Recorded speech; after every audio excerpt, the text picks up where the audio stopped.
So first things first, I opened up an application for new people to see if they wanted to join our ASB team. And thank you all for who applied, and those who didn't, there's still chances for you. Right now all our positions are filled, but you can always ask me if you want a position, and then as soon as we open a new position, you'll be notified first. But without further ado, I want to introduce Kiba and Andre. Can you guys give them a huge round of applause?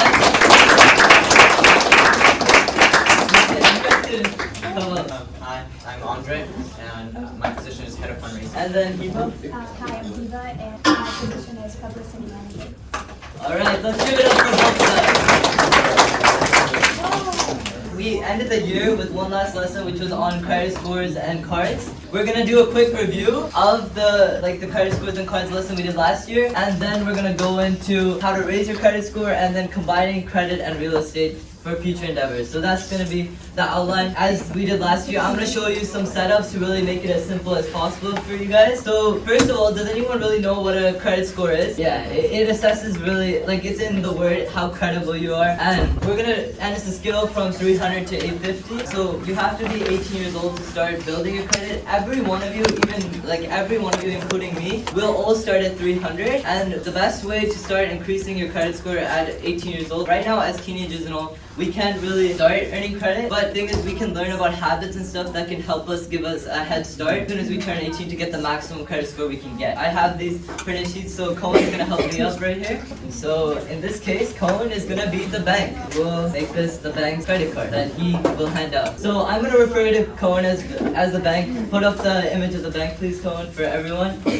So I'm a client of the bank, and I want to start making my credit score go up. So I'm right at 18, so I'll apply for a credit card, and then I'll apply for it as an 18-year-old. It's probably going to be, Cohen knows because he's a bank, he's going to be really smart. He knows that I'm young and everything, so he'll probably give me a low credit limit type of card. And for those of you who don't know what a credit limit is, it's a cap per month that the bank and you can choose, basically maximize how much you can spend. So let's say Cohen gives me a $1,000 credit limit. So now that I have this credit card, for those of you who all can see it. So, right, I have a credit card, awesome. I can now use the bank's credit. So let's just say, you know what, to celebrate me getting a credit card, I'm gonna go to Best Buy and buy myself a $1,000 flat screen TV. But the credit limit's $1,000 and say I spent $800. And I just think, you know, it's a credit card and it's not my money, so it doesn't matter. But this is the key thing that's wrong. That's how the bank is playing you. Because you have to think about when you're buying things with a credit card, you're spending the bank's money. So basically, the TV I have is the bank's or Cohen's. Thinking about that is because it's his money. Say I loan money to you, then credit card payments have to be paid typically at the end of the month with the card statement. And say Cohen, I don't pay Cohen back at the end of the month. Then what can Cohen do or the bank do?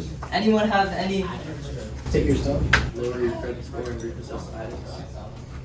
Exactly, and they won't necessarily repossess, but what they will do is they'll raise the interest rate on my, let's say, $1,000 purchase. And doing that, so because it's Cohen's rules, and I signed the agreement, I had to sign a contract and everything before I got this credit card, he can charge, this is the typical rate, he'll charge 15 to 30% interest. And does anyone know what an interest rate is? You have to pay more than you borrowed. And that interest rate is off the original value I paid for the item. So say my beautiful flat screen TV, $1,000, and then I don't pay him at the end of the month, then he charges me 20% interest. So that's $200. He charges me $200 right off the bat. Think about that. Now I own $1,200. And this is how the banks target our generation, because they know we're new. We think having a credit card is a really cool type of tool, and we think a credit card is cool. But really that same thinking is what leads us to having the most issues with our, starting off with a low credit score, hurting us potentially in the long term. And that's why I'm trying to introduce it. It may seem like basic common knowledge, but when you're in this case, when you turn 18, you have so much more freedom and everything. This is gonna be one of those things that you need to always remember, that when you're opening a credit card, it can help you a lot in terms of building your credit score by setting auto payments, by you have to think about it like a bank, like the bank's your parent and you're like a child of the bank. So you guys all being born and everything, your parent used to hold your hand when you started walking. But it wasn't until you showed that you could start walking, you could start being responsible, taking care of your siblings, then you got more freedom.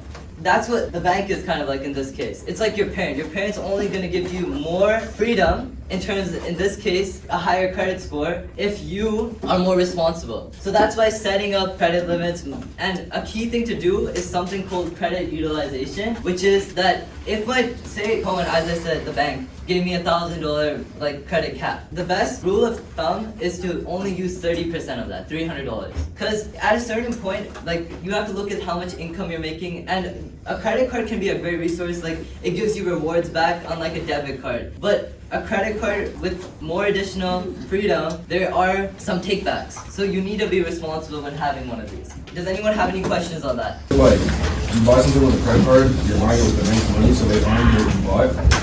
So basically, if you don't make a payment at the end of the month, they have the right to take it. They don't really want the flat screen TV, they want the money, right? So when I'm saying like whatever it's a good way to know that like whenever you're making a purchase, before, it's so easy to swipe this card, you know, like that's why I'll pay more in cash than I will in card, because the card is just a swipe, but with cash, you're actually taking it out, pulling it out and giving the exact bills.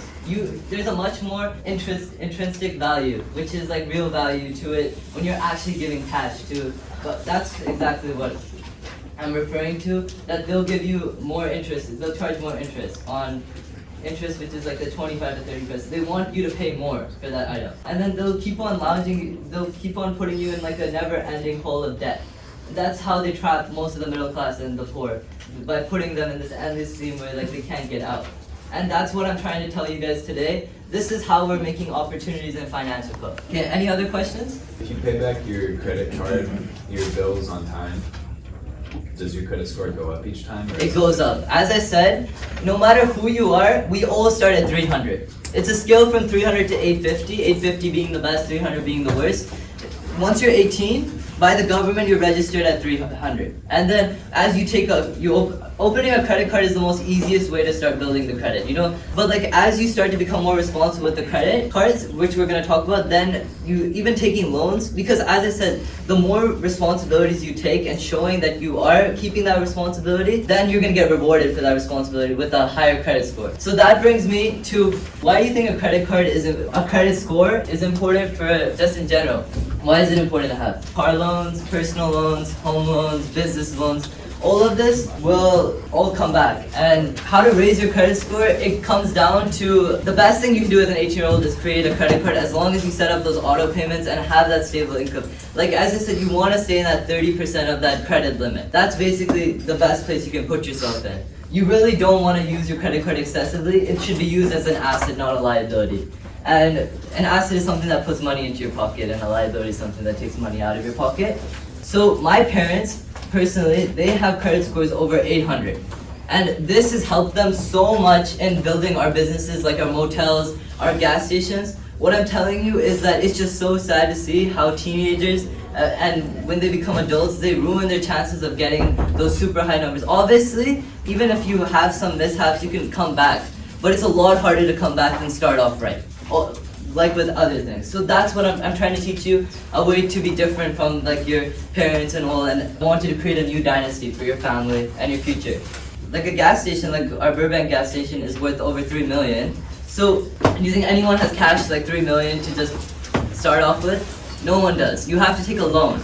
And that when you take a loan, there's down payment, which we're gonna talk about too. This is gonna be like a credit and real estate unit. Down payment is about, the golden spot is like 20% is the typical norm for down payment. That's going to be your normal from these lenders and all, which we'll talk, lenders are the bank officials. So having that 20% and then sending your like credit application is really going to let the banks, because $3 million is a lot of money to take a loan up. So the banks want to see that you're as responsible, and that's what a credit score really does for you. So other than that, we're gonna continue like next week. Like next week, we're gonna talk about how like down payments and loans, and because when you take more responsibility, as I said, with loans and all, and you pay those off, that's how you get towards that 800. And then there's even little factors that, those are the big things, loans and credit cards. But then it comes down to what type of job you do. It's really a reliability type of factor. It says credit scores for a reason. That's what we're talking about. A credit card can be your greatest asset in getting your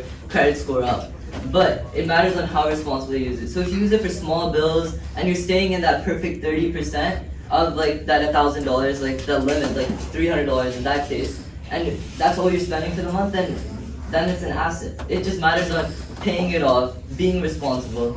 So credit card payments essentially are expenses, but once you miss your payments and they start building up, then that's when it becomes a liability. Yeah, exactly. The true thing is that there's something called good debt and there's bad debt. And that's where we're gonna go more into, that debt can generate wealth for you. Debt can be good, which is, I know is mind-blowing, but really when it comes to businesses and all, that's what I'm talking about and when debt is good. But here's the true thing about the credit score scale. There is a lot of things that like factor into it, like job, like what type of job you're doing, like paying your credit payments on time, and like loans. So it really matters on how much you're. So like I'd say like paying your credit card bills on time consistently for over a year, you'll probably get to maybe like that 500-600 range. And then when you start taking loans, like the student, like I don't know, like student loans has a very like different types of views from everyone.